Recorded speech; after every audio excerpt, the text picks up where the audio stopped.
Frazier adding more numbers, more yards to those. Oh, they don't have him yet. Look at Tommy Frazier. How many tackles can one man break? Touchdown.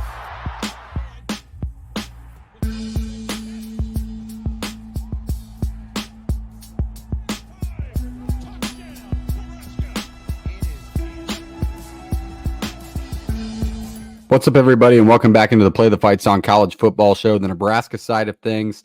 If you are here to talk about UNI, you are in the right spot. We're also going to recap the Colorado game tonight. Nebraska takes down Colorado 28-10 in Lincoln to go to 2-0 for the first time in a long time. So shout out to the Nebraska Black Shirts. Shout out to Husker Nation in general, because I was a part of that atmosphere on Saturday night, and boy, oh boy, was it something. If it's your first time here, if you love Husker football, you're in the right spot, because we're going to take you through week-by-week previews and recaps.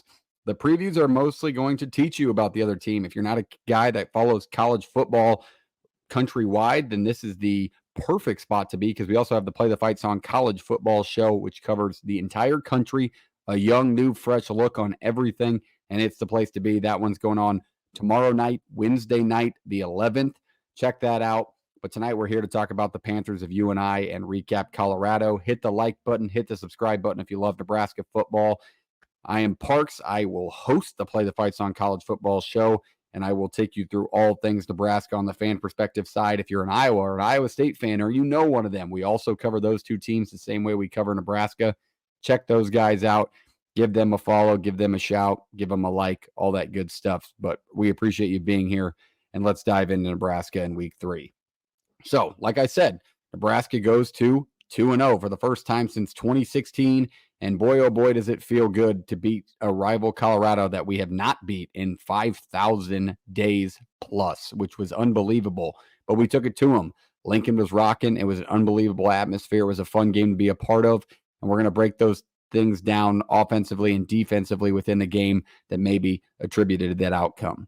Let's start first on defense, because obviously we got to talk about the Black Shirts and what they did to Shedeur Sanders. Sacked him 6 times, a ton of hurries, and a lot of missed holding calls. It probably could have been about 10 or 11.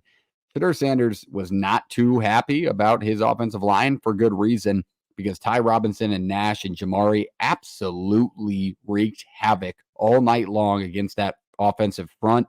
Our front 7 was really good, to be honest with you. I thought Bullock played well. I thought Bayer played well. MJ Sherman made a few plays. So if our interior line and linebacking core plays that consistently, I don't see us having not a ton of success on defense yet again in 2024 against opponents like that with skill level like that on the outside. I don't think enough people give credit where credit's due. Like Colorado, as bad as you want to say they're coached, and as bad as everybody wants to tell you they are, because they went 4-8, there's no arguing that they are incredibly talented at the skill position, probably one of the best in the country and definitely one of the best within the Big 12. So they're talented, and we still handled them on defense. So it's a lot of bright spots and a lot of stuff to build off of for Nebraska's defense and the Black Shirts, in my opinion. On the offensive side of things, obviously things were a little bit more stagnant in the second half, but Dillon was pretty good. I thought Dowdell was exceptional. I think on the outside, maybe Banks and Nayor didn't make the impact they would have liked to, but they were still enough. I thought our perimeter blocking is probably where we could use the most work, as a rule said within the press conferences this week. But all in all, you'll take it. If you're only giving up 10 points, you're only asking to score 13 to win a football game consistently. And I don't know if I see a lot of scenarios where this defense gives up more than 17 max. It's that good of a defense. So the offense was enough. We'll put it that way. In the second half, we got a little conservative. I don't want to say the play calling was terrible, but we just couldn't finish the drives. We had a lot of plays called back. We had Ramirez's big, long touchdown run called back on a hold. Of Ja'Cory Barney pass called back on a hold. So just sloppy little things that are pretty easily cleaned up can help this Nebraska offense take the next step. The defense is where we talked about the most, and it's for good reason. That's where I want to leave you, and hopefully you're taking away from the most, is that defensive side of things when it comes to Colorado. But boy, oh boy, does it feel good to beat those losers. I appreciate all the Colorado fans that were in my comments last week telling me I was wrong, telling me I didn't know what I was talking about. Nebraska would win this, and they'd give score predictions saying Colorado's going to win. You couldn't have been more wrong. So I hope you drop a wrong guess and take UNI this week again. So shout out to those people. If you've never been here before, you can drop a comment down below of your score prediction for the upcoming game against UNI. And if you're the first to comment the score, there's no tiebreakers. You just hit the score head on. I'm going to send you a free No Rivals cap. Shout out to our partners at No Rivals, premium hat brand with unique designs. Check them out today and use the code PTFS at checkout for free shipping. But if you were to guess the correct score, I am going to send you a free cap. You just tell me which one you want, and I will send it exactly where you want as soon as possible, and we'll get you taken care of. So we appreciate you being here. Hit the like button after you drop a comment. We appreciate that. All right, that's Colorado. Let's go on to UNI. The UNI Panthers are out of the Missouri Valley Conference and led by head coach Mark Farley, who has been there for 24 years.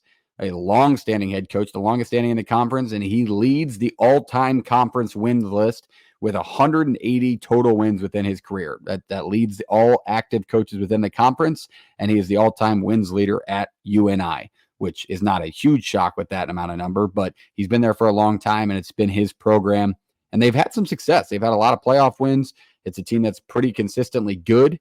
They found themselves ranked in the FCS poll this week at number 21. We found ourselves ranked at 23 in the AP poll this week. So it is a ranked matchup between different divisions of college football, which is always fun. They led off the season with a 35-7 win over Valpo and a 17-10 win over St. Thomas. St. Thomas plays split D1 and D1 AA sports. So if that's why you're like, oh, St. Thomas, it's a D2, it's a D1 AA school, and they beat them 17-10. Had a late offensive push to beat that St. Thomas team, but handled Valpo with ease. But that is not a uncommon occurrence for most FCS team, as Valpo is not the best program out there. So with that being said, they are looking to build going into their conference schedule because they don't start off easy. They play us in Lincoln this week. They'll travel to Honolulu next week to play Hawaii, and then they will host the number one team in the FCS in South Dakota State, who played the national title game at that level last year. So they're looking to build confidence going into Lincoln against a good Nebraska team who's riding high after beating a rival for the first time in forever, and that started 2-0 also for the first time in forever. So a lot on the table for UNI, and Nebraska looks to just continue building along this path to get into the conference schedule next week against Illinois, which we will also preview. When it comes to UNI, it's a fun enough school where it's close. We're going to have some guys from the state of Nebraska that are on this roster, so I want to do a little fun segment called Husker Homecomings. Not Husker Homegrown, because they don't play for Nebraska, but guys from the state of Nebraska that are on this UNI roster. There's 5 of them. I just want to highlight them, welcome them back to the state. Hopefully they don't kill us or make an impact against us, but it's always fun to see those guys come home and play at a different level. Brogan Ling, a linebacker from Lincoln Southwest. I want to say it was Southwest. Blake Anderson, who is an offensive lineman from Omaha Skutt. Very good one, I might add. Shout out Blake Anderson. I actually know some family members of his. He's a really good offensive lineman for that team over there. He's won Conference Player of the Week a few times, or Conference Offensive Lineman of the Week, whatever they call it within the Valley, but a very good player. Sam Thomas is another one, and also an offensive lineman. He's coming from Omaha Elkhorn North, the new Elkhorn school. He plays for UNI. Aiden Miller, an Omaha Millard South graduate, who plays on the defensive line for the Panthers. And then their starting running back, Amari Pesic-Hickson, is listed as being from Omaha. However, he attended Blue Ridge High School, which I do not believe is within Omaha. I could be wrong on that. Check me in the comments if you know that that's an Omaha school I do not know of. But he transferred in from Kansas back in 2020, and their running back room's pretty good, and it's going to be very important when it comes to their offensive breakdown. Let's go into their offense. The Panthers' offense is, I want to start here, actually. JP is the type of nerd like me that follows all the teams within their state. Obviously, he's an Iowa fan, does a great job on that fan perspective, but he also follows Drake, UNI, schools like that, maybe that are a little lower level, just because they have Iowa attached to them, and it's fun. Maybe you have buddies to play there or whatnot, but he does follow those teams. So I got a chance to talk to him earlier today, and I said, hey, what can we expect that I missed? Here's my list. Is there anything I'm missing? He said, not really. It's just an Iowa football team, to say the least. It's a less talented Iowa football team, and that means they're going to run the football. They're not going to be too flashy. They're going to work things off play action, and that's really what I found from the film anyway. They're ground and pound offense, and they want to set out the play action to maybe make They're explosive plays, but their running backs are good enough to where you can just ground and pound and stay within football games and literally win football games that way. So it's that Iowa brand of football. Who's going to be taking the snaps for the Panthers this week? Who are you going to see at their quarterback position? That is redshirt junior Aiden Dunn, who stepped into the starting role this year. He played in 4 games last year, starting for him this year for a very experienced offense. They've kind of lost some of their firepower from last year, but Aiden Dunn's still serviceable. He's not going to be a guy that's going to jump off the page stat-wise, but he is a guy that is going to make the plays when they need him to. He can run. He has the ability to run. He doesn't do it often, but he can, and he doesn't throw the ball a ton. For the first 2 games, the first one he went 12 for 17 for 116 yards, very basic, and the second game he went 11 for 25 for 99 yards, and he really struggled in that game being accurate. This is where I think Nebraska is going to shine this weekend, is when UNI does throw the ball, and they'll have to. There's no ifs, ands, or buts about it. I do think Nebraska has a couple of opportunities on the defensive side of the ball to force some turnovers this weekend and really build off of that motto they built throughout the chasing threes in the off seasons and fall camp. So that is where I see their quarterback play. What I really want to focus on is their running back play, with how we've talked about how they like to run their offense. Their 2 running backs are very good. On the right is Pesek Hickson, who we already talked about, the Omaha native. He's going to get probably a majority of the carries, but it's pretty much an even split. Really good back, pretty elusive, strong, more of that bowling ball figure that you're going to see a lot of for the Panthers. But on the left is Ty Edwards, a UTSA transfer. He played at UTSA back in 2022. He transfers to UNI. He was their leading rusher last year, as he had 109 carries and 536 yards. And then this first week of 2024, he went for 174 and 2 scores against Valpo, and he broke off a 56-yard run, not for a touchdown, but had a long 56-yard run against St. Thomas last week. He stands at a Big Ten build, 6'4", 230 pounds, and is on the Reese's Senior Bowl watch list for good reasons. He's a big body back with breakaway speed, and I really think that this is going to be a guy that could hurt Nebraska in a few spots. Not a lot of teams, a lot of running backs out there are going to do that with Nebraska's interior defensive line. But if there is going to be a guy out there, this is a guy to watch. I mean, Ty Edwards is a hell of an athlete and a hell of a build, so I expect him to make a few plays against Nebraska's defense this week. The other side we already talked about, but the running back room is the most important. Their 2-game, the pistol set RPO, not RPO looks, but read option looks with these 2 and both Dunn are going to be very important in UNI's offense. This is priority number 1 for Nebraska to stop. They don't throw the ball a ton, but when they do throw the ball, they are going to throw the ball to the sideline. And it's based off play action. I mean, it's going to be a run-heavy offense. They usually split between 15 and 16 carries. Those 2 running backs do, and that's kind of the general outlook on their offense. I do think they stay away a lot of times from the deep middle of the field. Obviously, I told you they throw the sidelines, but they don't throw the ball deep to the middle of the field. So don't look for anything like that from their offense. And it's just a smart, sound offense like you would expect in Iowa to run. They're not going to do anything like take a chance by any means, especially with the talented defense like Nebraska has. So that is their offense. Let's move on to their defense. And their defense is a little bit of an interesting story when looking into it. I got a chance to listen back to a few interviews from their head coach, both their defensive coordinator, and a lot of the time the narrative is that they're just young. It's a young defensive group. They only returned 5 starters from 2023, but I did think the main note that everybody needs to know is this front 4 for UNI. They run about a 4-3 multiples most of the time. What I saw, a mix of a 4-2-5 sometimes, but a 4-3 multiple is mostly what you're going to see. That front 4 is pretty good, and they've got a couple of guys that stand out to me on that side of things. Those 2 are Carter Hewitt, who's pictured on the left here. He stands at 6'6", 260 pounds. He's quick, and he made an impact in their first few games. Their head coach said that he's a guy that's been in the program now for a while. It's his chance to step up and shine. I really think that this is going to be a dude who's going to find himself maybe not in the backfield, but making a couple of tackles and plays this weekend against a heavy Nebraska run game, which I expect to see. On the right side, that is Cannon Butler, who is also 6'6", 240 pounds. He's the team captain. He's going to be the leader. A lot of these young guys look towards Cannon Butler to know schematically, know how to calm down in an atmosphere like they're going to play in. He's been in the program for a long time, and he's the veteran leader within this group. So these 2 are going to be the main focus, I think, for the offensive line to kind of stagger, and then a lot of things can open up for Nebraska on the offensive side of the ball. 6'6", two of them, having two of those guys at 6'6" is tough for any quarterback to throw over, so it's imperative for Nebraska to scheme up a few looks for Raiola that are pretty easy for the true freshman to go through.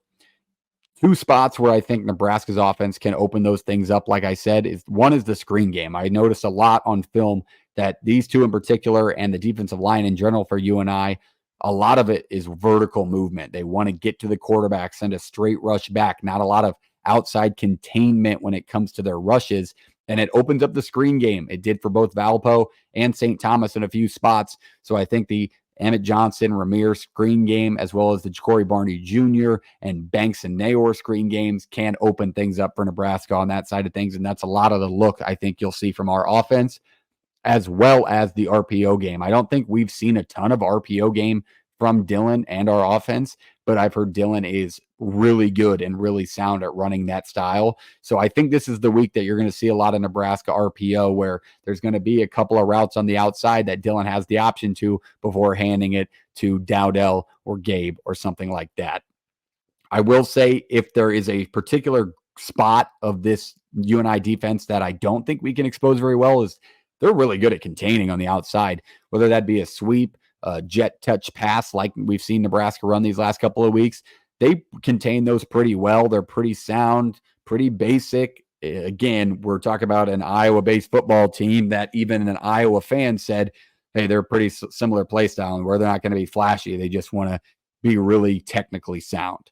And with that, they hold really well containment. So I don't think we're going to beat them a ton on those jet touch passes. However, on the other side of things, I think Ja'Cory Barney Jr. might be the second most talented player on this team behind Dylan Raiola for being as young as he is. And if there's anybody that's going to expose that, it's going to be him. Just a fair warning and a little bit of a safety net for myself when it comes to that. So that is kind of the look on their offense and defensive side of things. It's not too in-depth because there's not a ton of film going around. I got a chance to watch the entire Valpo game, but there's not a lot of film out there on them playing St. Thomas last week. It's a school that knows how to win in spots they're not supposed to win. It's a school that I've watched consistently compete with Iowa, with Iowa State. If they catch Nebraska in a hangover spot, which I've seen, which I do not think exist because Nebraska is not in a spot to have a hangover. We haven't been consistently good enough to be hungover after a big game. I think they're just going to keep it rolling. Then that's when we could find ourselves in trouble. I don't particularly think we will find ourselves within that spot this week. I really like Nebraska and the way they've been playing. I think this week's really a good chance to open it up a little bit, find some guys downfield, and just say, hey, our athletes are better than yours, and take some shots. So I really like Nebraska in this spot. Score prediction time.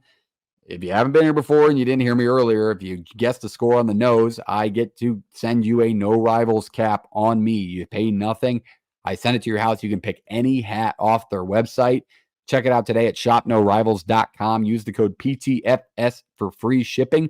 If you can't wait for the free one, you just love them so much, check out today. Use that code and you get free shipping on us. They're a great partner of the show. Shout out No Rivals. But when it comes to this game, I think Nebraska rolls in this one 34-10. I think the only reason I have us only winning by 24 points, and I say only as if Nebraska wins by 24 points all the time, is because of the play style of UNI. I think because of the way they run the football and how consistently they run the football, how the clock works in today's version of college football, 34-10 is still a good win. I think Nebraska can win the time of possession, but it's going to be closer than most of the first two games because that's just how they play. I think the 10 points, it's going to be 34-3 late. Maybe that touchdown comes against maybe a group of twos on the Nebraska defensive side of things, but their running backs are talented enough to where I do think UNI can get a touchdown on the board. But I have Nebraska winning this one, extending 3-0 before the Illinois game next week, which we will preview, and we have a couple of fun collaborations coming up. Hopefully one with Corn Craze, which everybody knows if you're a Nebraska YouTuber, and hopefully one with Chancellor Brewington, who's an ex-Husker. That would be a fun breakdown because we kind of both look at the schematic version of things. If you're excited about that, let me know in the comments. Let me know if you're watching. I got a chance to meet an Husker fan that watches these in Memorial Stadium this week. That was a pretty cool experience for me just because it's nice to know my content and my at least dumbly hard work is going somewhere. So I appreciate you being here and giving it a watch. I think Nebraska extends to 3-0. UNI will fall to 2-1. Maybe Nebraska will move up in the rankings, maybe break into the 18-19 range before an Illinois matchup on a Friday. But that is a good win for the Huskers if we can lock this down this week and build into next week. I appreciate you being here. Check out Play the Fight Song College Football Show tomorrow night at 6:30 Central, live on our YouTube, live on our Twitter, live on our Facebook, wherever you get all your content. We are on there, so check us out at Play the Fight Pod. We appreciate you being here. We'll catch up next week. Go Big Red.